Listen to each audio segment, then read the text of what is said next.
to the quantum mechanics. Yes, we are the Quantum Mechanics, the paranormal podcast for the believers, the doubters, and everybody in between. We are indeed. Couple of things. Firstly, Ben, there's that really weird moment where just before you arrived, my dog was in a little studio bit, just lying down, and then I was in a different room, and then he started barking. So I came in to have a look what he was barking at, and he was doing that dog thing, just looking in the corner of the room barking, which is a bit freaky. Oh, was it me? It wasn't me he was barking at? No. This was about half an hour before you came round. Oh, maybe by Vardiga. Yeah, maybe. Yeah, it was a bit weird. The other thing I wanted to mention, a couple of weeks ago, we did an episode on haunted dolls, and we ran a bit of a poll in one of the groups that we're in. Yes. To go through our stories and to rate which is the scariest haunted doll that we featured. So, would you like to know how the vote went? Absolutely. I mean, you know my idea, but yes, what was it? What are you going for as number one? I actually, on consideration, I think it's the creepy Disney doll that returned. Ah, that's interesting. Well, at number 5, we have Princess Barbie. So that was the one where a Barbie doll was placed in a shrine after a guy was visited by a ghost. Yeah, that's a weird one, that is. Yeah, it's not that scary, really. So it only got 3% of the vote.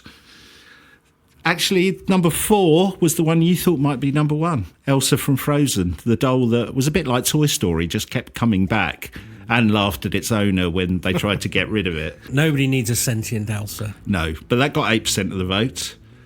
Akiku, the one I think that's the most scary. That's the Japanese doll who, after her young owner passed away, started growing human hair, apparently. Yeah. Which either has been tested and is human hair or hasn't been tested at all. So we don't know. That got 10% of the vote. Maybe because it's not so well known, I was thinking. At number 2, Robert the Doll.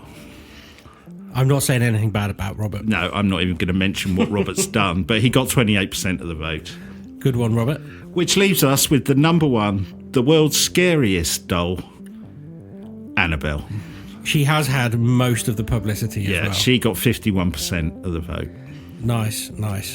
Thank you for everyone in Wide World of Paranormal Investigations who took part in our poll. We really appreciate it. It's a Facebook group if you're interested. Thanks to the admin and Joseph Holden for letting us run the poll as well. That was good of you. Ah, very nice. Thanks. Today, Ben, perhaps because it feels like, in our part of the world at least, it's been raining for months and months, right? It rained for months and months, and now, so current situation, it's incredibly hot, but apparently it's about to torrential rain in about 3 hours. Yeah, there's going to be a storm, right? So anyone who lives in Oxfordshire or kind of surrounding areas, or maybe most of the UK, will know this, that the fields that are normally filled with crops have been looking more like, I guess, the UK's version of the Great Lakes most of the time. Oh, yeah, they absolutely have. Yeah, I mean, quite a lot of the fields have still, even after all this hot weather, have still got pools in them. And there's one that I've seen which is still leaking across the road. So, yeah, it's ridiculously full of waterlogged. Yeah, waterlogged. Well, that started me thinking about what comes down from the heavens. Specifically weird things other than rain that have been reported falling from our skies. Now, I love this. You see, that's what got Charles Fort into his obsession. That's how the Fortean Times came about. Oh, is it really? Yeah. He got obsessed with all of the weird things that fall from the sky, and that started him on his paranormal journey. Oh, I never knew that. That's amazing. Yeah. Well, the majority of these incidents, such as the multiple occasions of raining frogs, however bizarre, they can often be explained, or at least there's a reasonably strong explanation of why they happen. Like water spouts and things like that. Yeah, it does centre around water spouts, whirlwinds, and I guess the weight of the creature involved seems to be a big factor. Yeah. And sometimes it's sort of, I think the explanations are quite spurious. Like, I have seen an explanation for frames of frogs saying they're migrating in the wind. I mean, we've had that explanation for the spiders. Yes. And, like, migrating in the wind, sure, I'm no frog expert, but that does seem like a weird thing for frogs to do. But, you know, maybe. It does. But, yeah, there are reasonable explanations. But not all the bizarre things that have fallen from our sky are so easily explained away, Ben. I'll come on to a couple of stranger stories later, including one where rainfall that some scientists believe was extraterrestrial in nature. I might know what one you're talking. I'm not going to spoil it, but I think I might know the one because is it in India? Yes, it is in India. Yeah. That's one of my favourites. It's brilliant. It's an amazing story. So make sure you stick around for that. Let's start with some of the more explainable, at least, raining creatures. Let's begin with raining frogs. We've mentioned them. Yeah. And you might be surprised, it is more common than you might think. In fact, the phenomena of frog raining from the skies has been on the increase in the last 20 years. Well, why is that then, I wonder? Well, I don't know for sure. I guess there is a bit of an assumption it's to do with our changing weather patterns. Right. Let's look at how it is possible to walk down the street and end up in a rain shower of amphibians. Firstly, frogs are pretty light creatures, and they're no match for a water tornado or a water sprout. Sprout? Oh, I love water sprouts, especially at Christmas. So, a small tornado, or water spout, forms over a body of water, and just, I guess, a bit like the movie Twister, where cows and trucks get sucked up into the vortex and, get spun around. This is the same kind of principle, but it's on a smaller scale, basically. So the water spout sucks up whatever's in the body of the water below. So a mixture of water and the water-based creatures that are light enough to get sucked up into it. The lightweight frogs travel with the storm cloud. So I think the vortex just keeps going and it gets sucked along with the storm clouds. This is the theory, anyway. Yeah. When the storm cloud and water spout hit land, it loses some of its energy, slows down, pressure drops, and the clouds release the water and whatever else they're carrying. Right, yeah. Result, raining frogs. Frog rain, yeah. Now, depending on the size of the water spout and the size of the body of water it travelled over, it can result in raining a couple of frogs, even thousands. Usually, the frogs get dropped a couple of miles from when they were originally picked up, but on rare occasions, they've been known to travel hundreds, even thousands of miles from where the water tornado apparently picked up its strange croaking cargo. Wow, thousands of miles. Thousands of miles. Okay. Reports of raining frogs date back to ancient Greece, with philosopher Heracles Lembus writing about hundreds of frogs falling from the sky. In 2005, in Odasi, Serbia, people reported hundreds of tiny frogs passing by in a storm cloud, which I read that and that seemed to imply that you could actually see them in the clouds, but yeah. Or maybe they were just... maybe there was like a drizzle. Yeah, a little slight drizzle. And yeah. You can see, yeah. Well, many of these frogs that fell were dead, but many survived. They fell from the sky, landed on the ground, and just hopped off. Can you imagine seeing that? That would be cool. It's not just frogs, Ben. In 2018, it rained iguanas in Florida. Iguanas? Yes. Aren't they big? I thought they were quite big. Maybe they were small iguanas. Yeah, they must be different. Because I've seen iguanas in the pet shop and they're quite chunky. Yeah, like my hand and a bit more, but okay. There are many examples of raining fish. Rained fish in Sri Lanka, Mexico and Australia in recent years. We even have fish rain in the UK, Ben. Here's a story from Great Yarmouth in Norfolk that hit the news in 2000. The version I'm going to use is from The Independent. It says, when Mr. Hoskins, 65, first heard the thunderclaps over his terraced house in Alderson Road yesterday, it seemed just a routine rainstorm, if a little heavy for the time of year. Then he heard what sounded like hailstones drumming down. There were a couple of claps of thunder and the sky went really dark, even though it was only about 11 a.m, he said. At first I thought I might have something wrong with my eyes, because the whole of my backyard seemed to be covered in little slivers of silver. When I looked again, I saw scores of tiny silver fish. I got my neighbour to have a look because I knew no one would believe me. One of them had their garden shed covered in fish. It was quite extraordinary. I've never seen anything like it before in my life. So does he know what sort of fish? They sound small and silver. They sound like they'd be marine fish, like yeah, I think they come from the sea, yeah, like an anchovy or something like that. Yeah, very small silver fish. Other strange rainfall can be explained by different natural processes.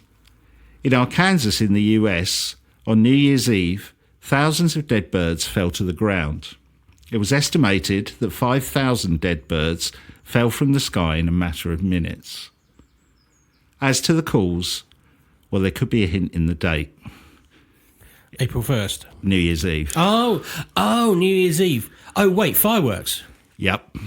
Oh. It is believed the New Year's Eve fireworks startled and disoriented the birds, who then flew into buildings and trees and rained down on the people below.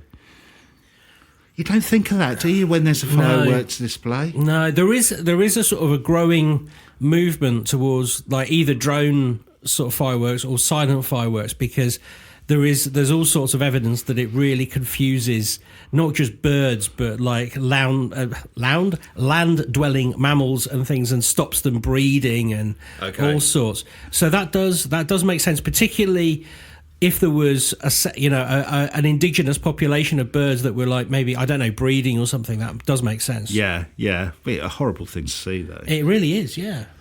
Well, you mentioned raining spiders, Ben, and an explanation that we did cover, didn't we, when we did that episode on the Italian football stadium incident where David Bowie got the name spiders from Mars.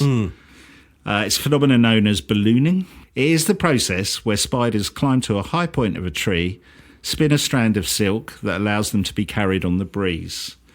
This generally only involves one or two spiders at a time, but on rare occasions, what are known as mass ballooning events happen, where millions of spiders spin their silky strands and emigrate on the breeze to somewhere a bit more desirable. That is absolutely the explanation that was given for that sighting. That was the theory, wasn't it? Even though there was not a single spider actually spotted, it was in that particular case, it was trying to explain the little silver threads that fell on the audience as being spiders' webs. That in a way, that's the problem with that story, because spiders would have fell as well. Exactly, right? yeah, because you're about to contradict that by saying spiders are going to rain down on people. Yeah. Well, Australia seems to be a hotbed of raining spider activity, with mass ballooning events occurring as recently as 2012 and 2015. Oh, Australian spiders falling from the sky. I can't think of anything worse. Well, I'm going to freak you out even more. The phenomena results in spiders, such as sheet web spiders, raining down, then covering the landscape in spooky-looking webs that look like spider snow. Can I show you a picture? You can. And just as you're about to do that, an enormous spider has just walked down from the windowsill behind your table. Really? Yes. Oh, really, God. like, honestly, it was the size of a freaking mouse. You can't make it up, can you? Look. Oh, no. That's like something out of Doctor Who. Oh. So I've basically shown Ben a picture of what looks like a farm, quite a big area, a couple of acres, just covered in spider web. Just everywhere, like snow. Oh, that is... I don't even know where to look now. That is going to enter my dreams in a horrific way. I don't want to know about this. How big are the spiders that make those? Please be tiny. I don't think they're that big, because otherwise they couldn't be taken away on the wind. Even so, though. I don't know for sure, though, so, It reminds me of a friend of mine from school. He did he went on to be a tree surgeon and was working very happily in, sort of in the Surrey area. And then he did this, he got very excited. He got this big contract to go and work in Australia for a year. And if you're up a tree with a chainsaw, what happens is the vibrations disturb all the spiders above, and they run over you to get to the bottom. I was like, how did you put up with that? He was like, well, for the first week, you freak out, but you're holding a chainsaw and you'll cut your own leg off. Oh my God. And he was like, I did the 1 year contract. Got out there. Can you imagine how horrific that is? Because even though if they're harmless, you've seen those huntsmans, right? They're huge. They are like something out of, I don't know, like a B movie from the 50s. And when you're up the tree like that, not only are they running over you, they must be falling as well on you. Oh. They're falling and running and just all... What are the kids to say? Nope out of there. Nope out of there. Well, it's not just down under that has these incidents. Similar incidents have been reported in Greece and the US. But it's not just animals that can rain down on us, Ben. In 1969 in South California, it rained coffee creamer. Oh, that's a nice thing for it to do. Oh, that's better than It's better than spiders. So how do they know it was coffee creamer and not some other random? Was it in a powder or was it as a liquid? It was powder, and that's why they traced it back to a factory in the local area that was producing non-dairy coffee creamer, and they'd had some technical issues with their air vents. That's quite a technical issue. If it takes all of your stock and blows it into the sky. The vents clogged up, allowing the powdered mixture to be blown out into the air, where it mixed with water in the clouds and rained down as liquid coffee creamer. Wow. So you could literally have put your coffee cup out the window and enjoyed a nice creamy coffee. Ah, okay. My mind feels a little more cleansed. Although eventually, it did take 20 years, but eventually the company were fined $4,000 for the incident. $4,000? Yeah. That's not much, but I mean, what harm was done, right? Another case that has not been fully explained is when it rained golf balls in Florida in 1969. Wait, golf balls are quite sort of substantial compared to coffee creamer. Yeah. Well, I'm just going to read from an article from a local newspaper at the time. So this is dated September the 1st, 1969, with the headline, Punta Gorda Mystery, It's Raining Golf Balls. Hallelujah. So the news clipping says, it rained golf balls Monday night. Well, it seemed that way to the Punta Gorda Police Department and the Charlotte County Sheriff's Office. The night began innocently enough. It was raining, and it had been raining, but that's nothing new. But not golf balls. Dozens and dozens and dozens of them. They were in the gutters, on the street, along the sidewalks, and at Punta Gorda aisles. Lieutenant Clarence Walker of the police department tried to convince people that it rained golf balls as he began to pick them up. Patrolmen Wade Sears and John Howes picked up golf balls and then more golf balls. Bill Moore of the security patrol brought in a satchel full and said he was tired of picking them up. The police went to all the country clubs and golf courses in the area to see if they were missing any golf balls, but none were. The mystery remains. So, did anybody see them actually fall, or were they just scattered? They were scattered. That's the only clipping I've got that's actually from the time. There's a lot of versions of this story where it gets a bit kind of exaggerated, but that's the original article I think it came from. Because I think if it'd been falling from the sky, surely people would have been hurt, buildings would have been damaged. You would think, wouldn't you? I'm fascinated by, the big hailstorms that fall, luckily not often in the UK, but they're golf ball size or bigger. Yeah. And I was watching a video from from America, and it's a CCTV from a shopping mall. And basically this starts coming down and people scream and run under the cover.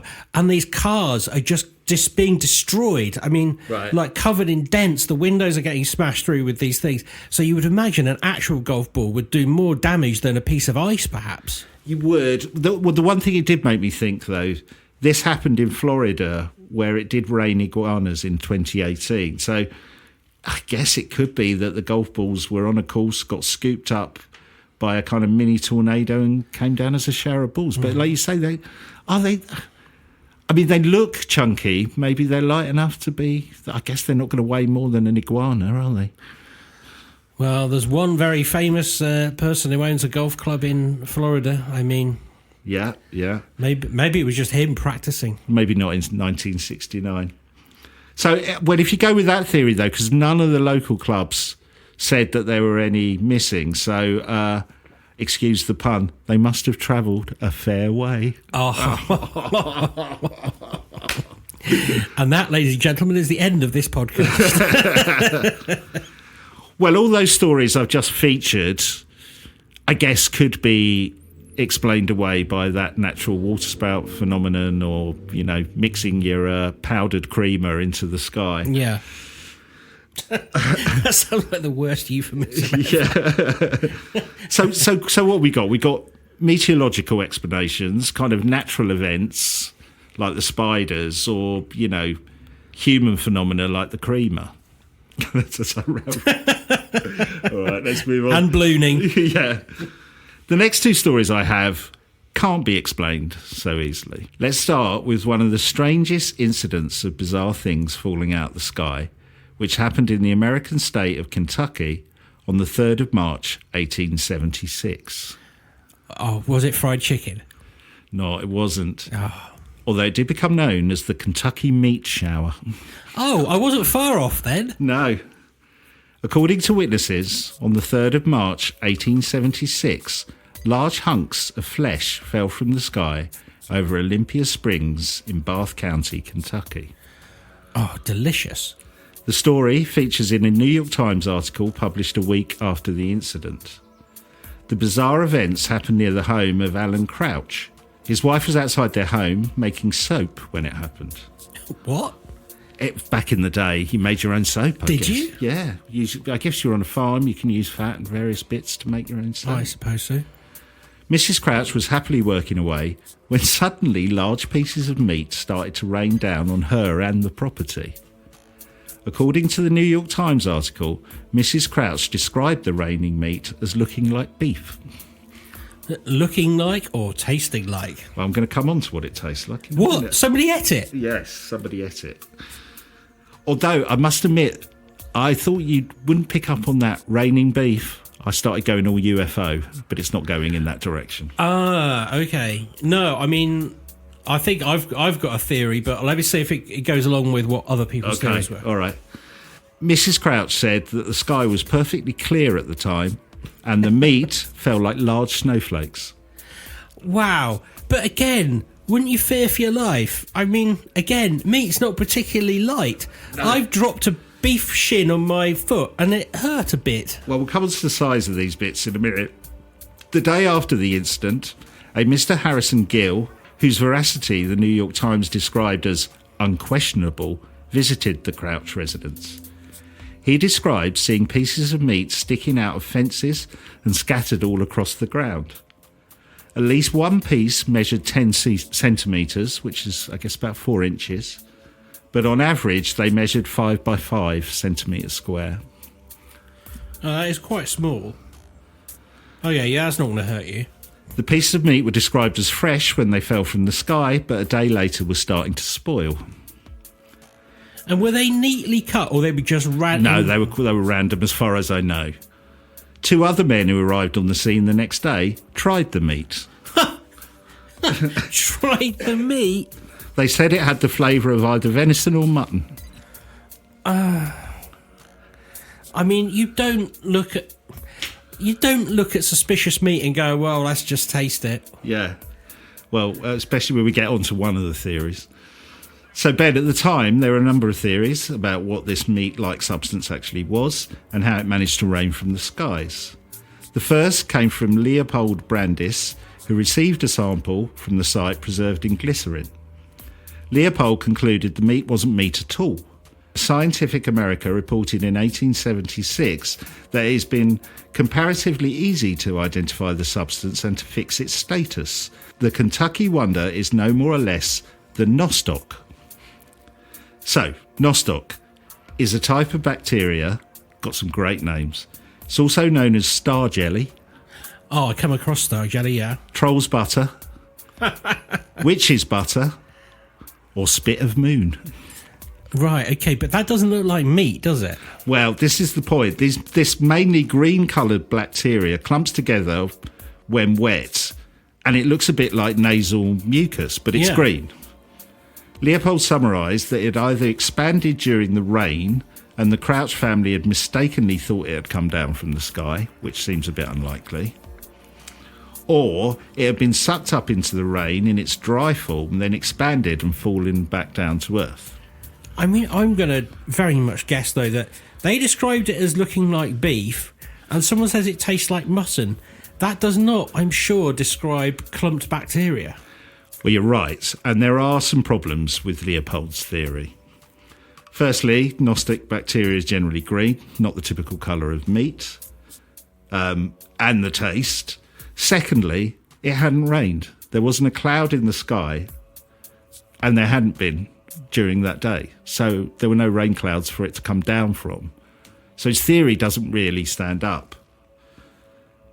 And it may have some holes in it, but at least Leopold was a decent scientist, and in order to get other opinions, or perhaps to peer review his work, he provided samples to a number of other scientists, which I think is quite cool of him to do. Yeah, very much so. One of them was Dr. A. Mead Edwards, who was a histologist. That's a tissue specialist to you and me, Ben. Okay, I always go Kleenex. Edwards also was the president of the Newark Scientific Association.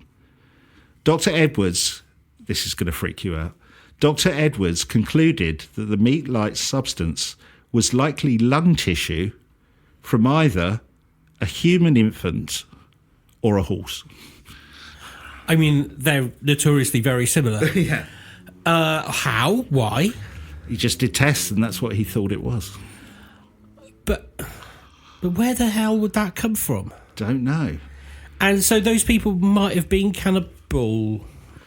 Well, another histologist, tissue specialist to you and me, Ben, Bless you. in a paper published in the American Journal of Microscopy and Popular Science, agreed that the meat was likely lung tissue or animal cartilage. So just a regular sausage. No. after those, eventually 7 more samples of the meat-like substance were examined by 7 different experts. Who all declared them delicious. 2 concluded it was lung tissue. 3 said muscular tissue. 2 said it was made of cartilage. Wait, hang on. Surely those 3 explanations... Well, maybe their samples were different. Yeah. So of all the scientists who examined the samples from the strange event, the majority concluded it had rained some kind of meat, with only 1 suggesting it was bacteria. Wow. Wow. So let's go over this again. So Mrs. Crouch was outside her homestead making soap when it started to rain large chunks of meat without a cloud in the sky. Samples were collected and tested by a number of respected scientists. The vast majority of those agreed it was meat-based, either lung, muscle or cartilage. Mrs. Crouch said it looked like beef. The 2 men who tasted it said it was like venison or mutton. 1 scientist thought it was horse or maybe even from a human infant. We know that the majority view was the substance was some kind of meat. How did it manage to rain down from the sky on a cloudless day? Outside of the paranormal, there is one other rational explanation. Have you got a theory here, Ben? Yes. I think it could have been a vulture. Always good. A vulture, because if they're scared, don't they vomit up what they've got in their stomach? You are absolutely on the money. Am I really? Is that the other explanation? Okay. The only semi-plausible theory came from a Dr. L. D. Castenbein from an article he wrote in 1896 in the edition of the Louisville Medical News. His answer was vulture vomit. Yeah. Castenbein came up with his theory after setting fire to one of the samples of the meat and noticing it gave off the smell that he described like rancid mutton. None of these scientists are very sciencey, are they? But he wrote, the only plausible theory explanatory of this anomalous shower appears to me to be that suggested by the old Ohio farmer, that the disgorgement of some vultures that were sailing over the spot from their immense height, the particles were scattered by the prevailing winds over the ground. yeah, that does make a lot of sense, because the small size of it is kind of like what they would get if they were ripping up a carcass. They swallow it kind of whole. Yeah. I do know that vultures' stomachs are incredibly acidic to deal with all of the stuff that they take up, all of the they eat anything, right? The carrion and stuff. Yeah, exactly. And then if they're scared, they do tend to vomit. They vomit it back up so that they can move higher and faster. I believe. I think that's the theory of why they do it. So yeah, that does make quite a lot of sense. Yeah, he goes on to say the variety of tissues discovered, muscular, connective, fatty, structuralist, etc., can only be explained by this theory. So, 1 or more vultures were flying over the Crouches' property and threw up their mutton dinner, basically. It was scattered on the winds and eventually rained down on the Crouches and their homestead. Now, I did a bit more research. Some people might think that is a bit outlandish, but there are 2 species of vulture found in Kentucky, the black vulture and the turkey vulture. And as you said, Ben, both species are known to projectile vomit their stomach contents, either as a defence mechanism or to make themselves lighter to fly. But I kept thinking about the two men who tasted it the day after. I know, but also, if it's mystery, don't eat it. I mean, I don't know. I really don't know what to say. It looks likely that vulture vomit is the answer to that. Yeah, I to think that question. Well, how many podcasts can say that? The answer is vulture vomit. What's the question? Why did Little Chef close down? Well, let's get on to the one I think both me and you have been waiting for. From raining meat in the US in 1876, let's look at when it rained blood in 2001. This is the one. Not just any blood, potentially extraterrestrial blood. Alien blood, yes. Now, the events took place in the southern Indian state of Kerala from July the 25th to September the 23rd in 2001, where on and off what looked like blood rained down across the area. The coloured rain first fell on the 25th of July 2001 in the districts of Kottayam and Idukki. Many locals reported the rain was preceded by a loud thunderclap and a flash of light, followed by trees shredding shriveled leaves, which I thought was amazing. People said they were grey and burnt looking. This was then followed by blood red rain. There is a sort of a storm going on here. There is, storm going on. The rain-stained clothes of those who were caught in it made their clothes look like they were blood-stained. The heaviest rains were in July, with the phenomena petering out by the September that year. During that period, other strange coloured rain fell, including yellow and black rain. So let's look at the theories and to what caused this blood-like rain to fall. We will start with the official report, then come on to a scientific theory that will just blow your mind.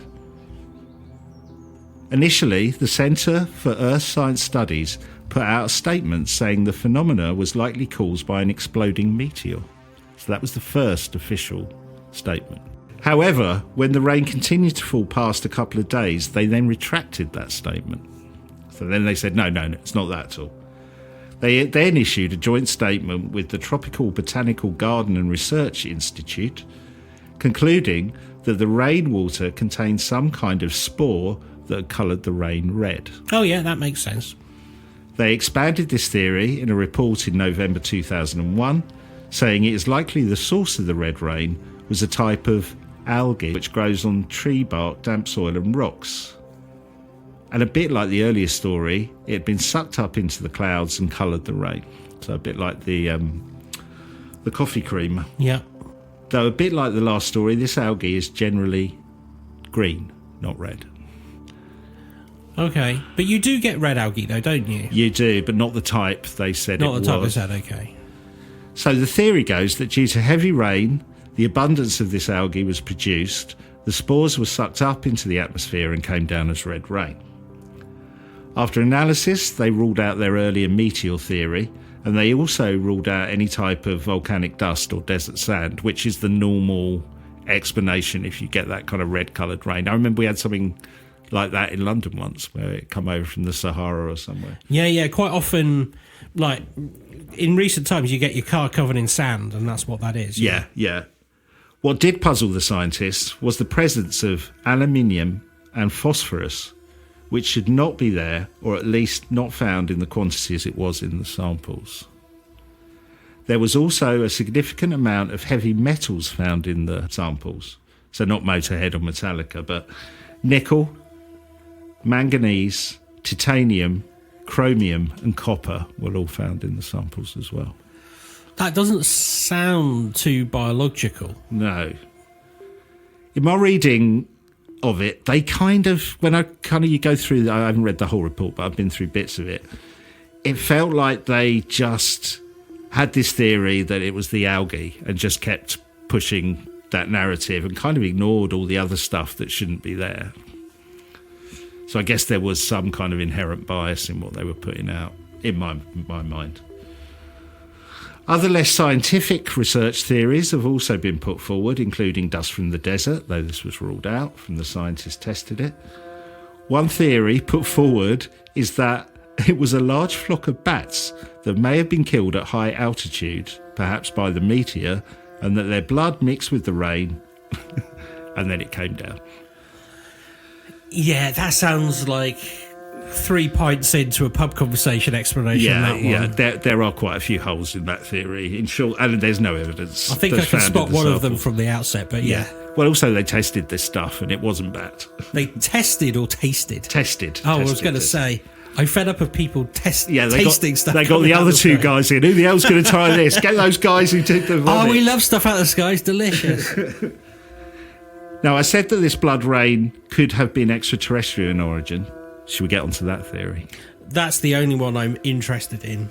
In 2003, Godfrey Louise and A. Santhos Kumar, 2 scientists at Mahatma Gandhi University in Kerala, came up with an out-of-world theory as to what had happened. Having collected samples of the rainwater at many locations, Louise and Kumar claimed that rather than appearing like dust, the red particles appeared to be biological cells. So, yeah, this is... Okay, go, because I remember dusting along this route when I was talking about panspermia. And so either these things arriving via a comet and living in the upper atmosphere, or being seeded and then coming straight back down again, either by a celestial body or at its most exciting, actually put there by a craft. Right. We'll come on to that. Chemical analysis indicate that they consisted of organic materials. They proposed that the particles may be microbes of extraterrestrial origin. Their analysis found that red particles, which were oval in shape, appeared to be unicellular organisms. Analysis showed the particles were mostly composed of carbon and oxygen, with traces of silicon and iron. Louise and Kumar tried to identify DNA in the samples, but were unsuccessful. Damn. Well, I suppose that's good and bad, because perhaps it wouldn't be DNA as we know it, Jim. Yeah. Well, they published their results and their alien origin theory in the Journal of Astrophysics and Space Science. It is fair to say, Ben, that the two men's paper and extraterrestrial theory has a few critics within the scientific community. I imagine it would. Including my favourite one, Milton Wainwright, who carried out tests at Sheffield University and who seemed to agree with the official spores or fungi theory, told The Observer in 2006, "There appears to be an increasing tendency among scientists to come up with wild explanations when asked by the press to comment on unusual, novel phenomena. A good example is provided by comments about the recent Indian red rain phenomenon." So he's not a fan of that theory.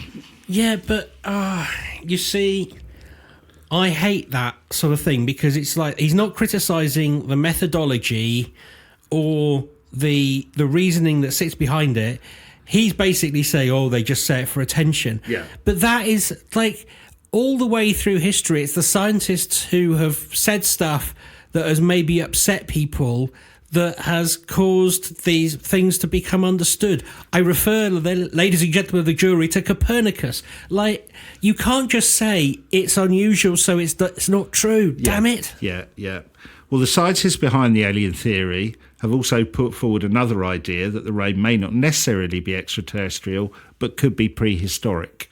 I'm not sure how that figures in, but... I believe that there's this idea, a set of bacteria or microorganisms or even single-celled organisms that exist in the stratosphere and live their entire life span up there, and that is what they do. Yeah. Gosh, it's a few years ago now, but I was reading, there was somebody coming up with a sort of an idea about animals that we wouldn't know existed because they didn't have bones in them. And he came up with this idea that there would be floating sort of basking sharks that use the wind to carry them up to there and then live on these things. So it's kind of like air sharks. And so that sort of fits in with that explanation, and no scientists poo-poo that. Well, and also that theory is it's similar with single-cell organisms, isn't it? That could be floating up in the upper atmosphere that have not come down yet. So, no, it does make sense. Well, there is a little twist in this story, Ben. So if you remember, the two scientists looked for evidence of DNA in the rain samples but were unsuccessful. Yes. Well, those scientists sent a sample of the rain to Cardiff University for analysis by noted panspermia proponent Chandra Wickramasinghe, who reported in March 2006 that the work is in progress but has yielded positive for DNA. Oh, so he did find some DNA. Yeah, I've been trying to... If anyone knows if there's been an update since then, because I was trying to look for one and I couldn't find it in my search, but it may be because I don't have kind of, what's the word? I don't subscribe to the right academic journals or whatever. So if anyone knows about that, Chandra Wickramasinghe from Cardiff University in 2006 said that it had yielded positive for DNA, but I'd love to know if there's any follow-up from that. While I was researching this story, Ben, I kept thinking, we often talk about we should do things as a script or a movie. This is perfect, isn't it? It is. If we go through it, and this is how you'd embellish it, but after a strange thunderous sound and a flash of light, it began to rain a strange blood substance after leaves off trees started shrivelling and falling off. The authorities put out a statement saying it's a meteor. They then retracted that theory. I was thinking Roswell. Yeah. I know where you're going. We shouldn't have said that. Then they claim it's a natural phenomena, algae spores. Then two scientists test it, saying it's extraterrestrial in origin. They're discredited by other scientists. So if you go with the government cover-up theory, right? Then we find a sample that does contain some kind of DNA and other substances that shouldn't be there. Perfect, right? You can see where it goes from there. Yeah, that sounds like an M. Night, what's his name? Yes, film. Yeah, brilliant. So, yeah, we don't know, but there's enough around that story. It's a perfect... Hold on a second, there's something going on here, right? Yeah, absolutely. And I like the fact that is still unsolved as well. Yeah. Because there isn't an obvious explanation, I like to go with the unusual. But the downside of it is it's very possible.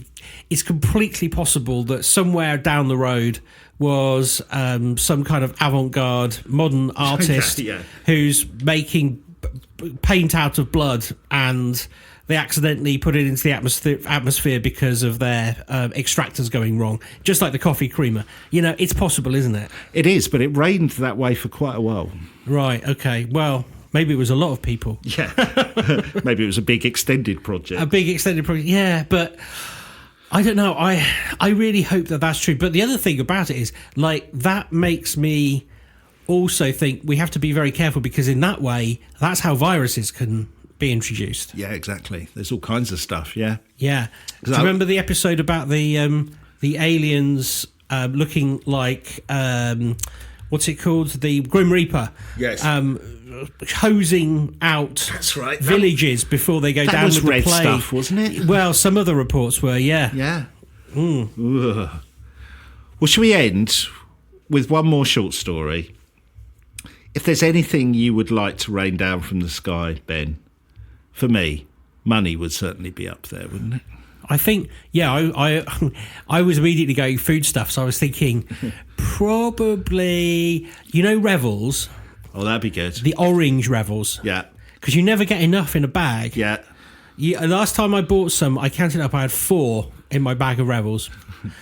So that... But if not money, but notes, not coins, because again, you don't I don't want to hurt myself, no. Well, that dream did come true for one German woman in 2007, according to Reuters news agency.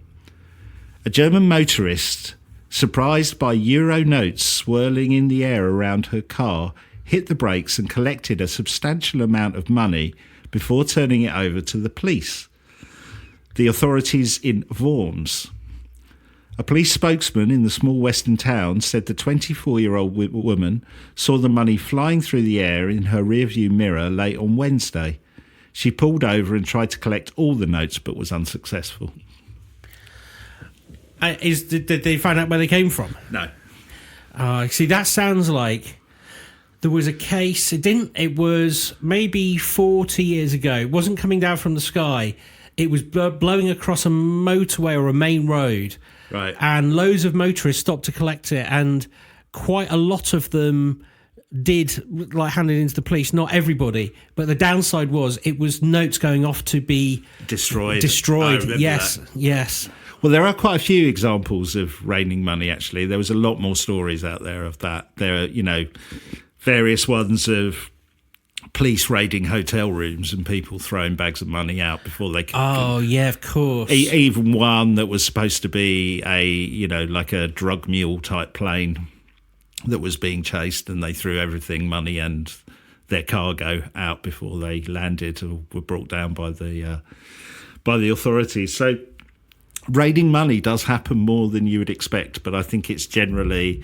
Or there was another one I saw, which was a kind of criminal running from the police with a kind of carrier bag full of money and then threw it up into a tree where it stayed, and then eventually, either some bird or the wind, a branch kind of split the bag, and then the money came down. So raiding money is quite is a thing.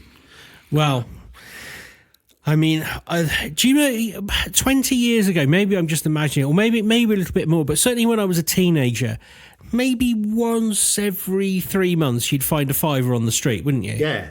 Never find that anymore. No, Never happens. No, you don't find money like that. That is true. No. Well, you shouldn't be looking at the floor. You should be looking at the sky. Or your mobile phone. Yeah. Oh, yeah, you should definitely be looking at the skies. Yeah. Well, that's... when I started this, I thought... I'm just going to have loads of these kind of frogs and fish stories, which pretty much can be explained away. But there are a few weird ones out there. I think the Kentucky one is really interesting, and I'm really impressed you managed to get the answer to it, which is fantastic. Well, what looks like the answer to it, at least. Now, I remember years ago, I was about 7 or 8, and we just moved into a new house, and I thought that we were having a rain of frogs. In fact, my dad did as well. So the house we were in, it was upside down. So you lived upstairs, right, and the bedrooms were downstairs. And it was an evening, and I looked out of the upstairs window, and it was really heavy rain, and the ground was completely covered in little hopping, what I thought were frogs. And I called my dad. I'm like, "What's going on? What's going on?" And we raced downstairs and opened the front door, and there was a few villagers there with buckets and torches, and like sort of naive yokels were like, "Is it raining frogs?" They went, "No, it's the migrating toads, and the little babies are coming back from where they were born back to the rivers where they should be living, and we come out in the rain and save them from the road and carry them across the road." So it looked like a rain of frogs, but in fact it was a migration of toads. Well, I saw a toad the other night. I was outside taking the air, and like a Victorian gentleman. Yes, and I saw this thing on the patio moving. It looked so weird. I was like, "What the heck is that?" And shone my phone at it, and it was a huge toad. They're big fellas, aren't they? Yeah, just going across. Quite weird. Don't let the dog near it. No, the dog was nowhere near it. So that was my rain. Lovely, thank you. And no men in the raining there? No, it's raining men. It's either raining frogs, meat, or aliens. We'll leave the men to the weather girls. Next week, I am going down a very peculiar route, which does bring us back into the actual physics behind quantum mechanics, and a paranormal, 4 paranormal stories. Brilliant. That can be explained that way. I'm looking forward to that. Let's thank everyone who's been supporting us on Patreon, patreon.com/TQM pod. Thank you very much. Nice little community going there. We post stuff early. We've got other bits of content up there. So if you fancy helping us out and getting a bit more from the quantum mechanics, go check us out. Lovely. Couldn't have said it better myself. Cool. We'll see you next week. See you then. Bye. Bye.